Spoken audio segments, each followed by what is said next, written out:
Assalamualaikum warahmatullahi wabarakatuh. Perkenalkan, nama saya Muhammad Riwahyudi.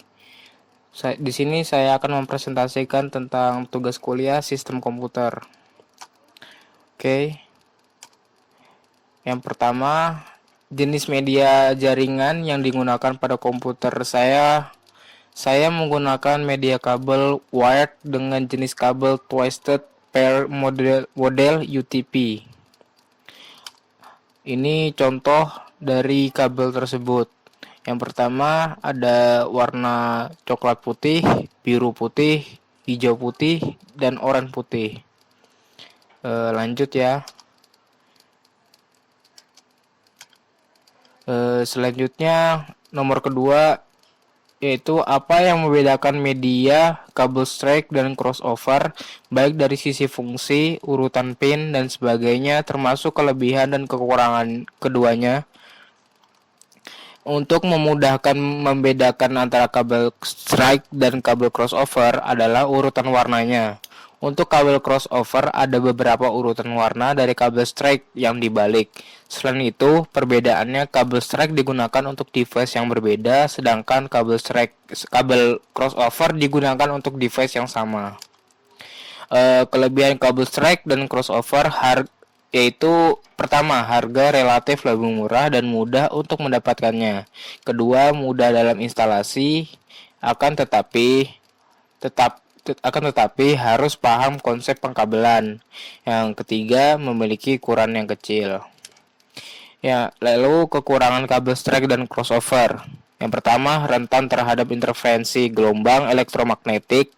Yang kedua, jarak jangkauannya hanya 100 meter. Sehingga jika ingin menghubungkan jarak yang lebih jauh, maka membutuhkan repeater. Ini contoh kabel cross. Ujung kabel pertama didahului oleh warna orange putih, orange, hijau putih, biru, biru putih, hijau, coklat putih, lalu coklat.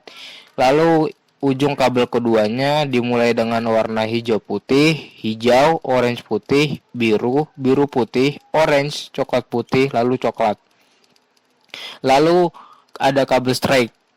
Kabel strike ini ujung kabel pertamanya diawali dengan warna hijau putih, hijau, orange putih, biru, biru putih, orange, coklat putih, lalu coklat. Oke, kita lanjut ke nomor 3. Nomor 3, pertanyaannya adalah apa alternatif pilihan transmisi yang ada saat ini pada perangkat media wireless, dan coba Anda jelaskan satu persatu yang terdapat dalam perangkat seperti AP. Yang pertama adalah repeater mode. Alat ini dipakai untuk menambah jangkauan nirkabel dengan SSID atau yang biasa disebut Service Set Identifier dan keamanan yang serupa. Alat ini dipakai untuk memperkuat sinyal pada tempat-tempat yang sudah memiliki jaringan wireless tapi pemancaran sinyal kurang merata. Lalu ada bridge mode. Ya, cara kerja dari bridge mode ini dengan membuat dua jaringan individu dalam satu internet untuk dua grup. Bridge mode ini menggunakan jaringan nirkabel dan menyebarnya dengan menggunakan SSID serta password yang sama. Lalu ada client mode. Client mode ini banyak digunakan pada smart TV, media player, konsol game, dan perangkat lain yang hanya memiliki port Ethernet. Lalu ada wireless router mode. Dengan mode ini Anda dapat berbagi satu koneksi internet kabel ke beberapa klien. Pada mode ini hanya ada satu port WAN atau Wide Area Network yang mendukung beberapa jenis koneksi. Lalu ada AP Client Router Mode, yaitu AP Client ini memungkinkan Anda untuk terhubung ke jaringan nirkabel dan berbagi koneksi ke yang lain. Tipe ini dipakai bagi wireless station yang membatasi jumlah klien serta mensyaratkan pengisian username dan sandi agar bisa terhubung ke jaringan. Lanjut ke pertanyaan berikutnya. Pertanyaan keempat, mengapa penggunaan perlu mengetahui alamat network ketika ingin terhubung ke sebuah jaringan LAN? Apa bedanya antara alamat network dan host?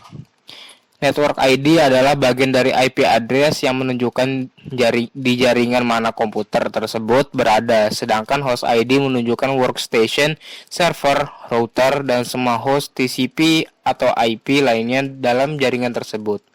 Sedangkan host ID adalah IP address yang dapat digunakan untuk klien atau user.